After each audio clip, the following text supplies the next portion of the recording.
Part 2 of the Paragon shorts on where to eat in Colorado Springs. Now, Paragon Culinary School, located on Fillmore and I-25, is the basis of all these short films. We're covering all kinds of questions and answers. We'll have films about wine tasting, different cooking techniques. But first we want to answer some of our most frequently asked questions. And by far, one of the most frequently asked questions I ever get is where to eat in Colorado Springs. Most of the time I've got people asking me questions from all over America, and Colorado Springs, as I explained last time, has had a bit of a dicey history for fine dining. Primarily, we have a ton of chains, but so there are a few great chefs here that you need to make sure you visit. Last time I mentioned about 5 of my favorites, and I'm going to have about 5 more of my favorites this time. But I talked about Chip Johnson at the Warehouse. I talked about Bertrand over at the Broadmoor. These guys are geniuses. Talked about Jay Gust downtown. Talked about my friend Jack Hugh over at Silver Pond on Academy. And I talked about Armando and Kim Palumbo at Fratelli's.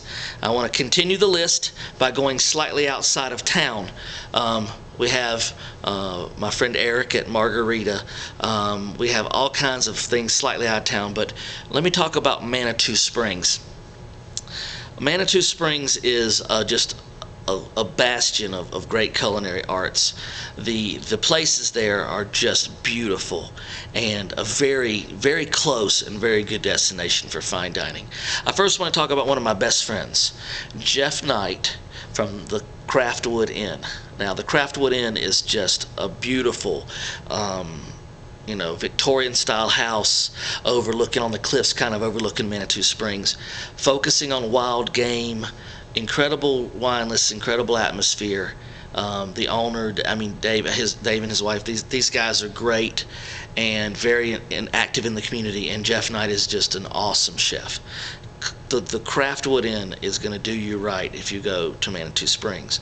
Now, right down the street from them in kind of a different flip, kind of a different atmosphere, is the Cliff House. Now, the Cliff House is one of our highest rated properties anywhere near Colorado Springs. Beautiful hotel. Immaculate.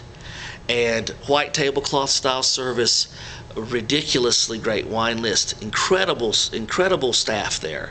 And the chef's name is Scott Savage, and he's also a friend, although of course as chefs we don't see each other that often. Amazing food, amazing environment. The Cliff House, really highly rated and beautiful place to stay. Those two places really stand out as awesome locations to go have a fine dining dinner. As I said, fine dining dinners are hard to come by in Colorado Springs, and it's not for lack of trying. We have incredible chefs. We've lost some. Brent Beavers is a genius. He had a restaurant called Cincha that's unfortunately closed. Hopefully he'll have something again soon. John Broning was one of my good friends and an amazing chef, but he's since moved on. If you want to go outside of Colorado Springs, go see Michael Long, my friend at Opus in Littleton. And that's a pretty guy. He's a genius. It's an incredible place. Opus in Littleton, Michael Long. So that's 10 or 12. That's a good starting point for where to eat in Colorado Springs. Of course, you can come to see me if you like, and I'll do the best I can for you. But those guys, they're all amazing chefs, and they're struggling to make truly great culinary arts here.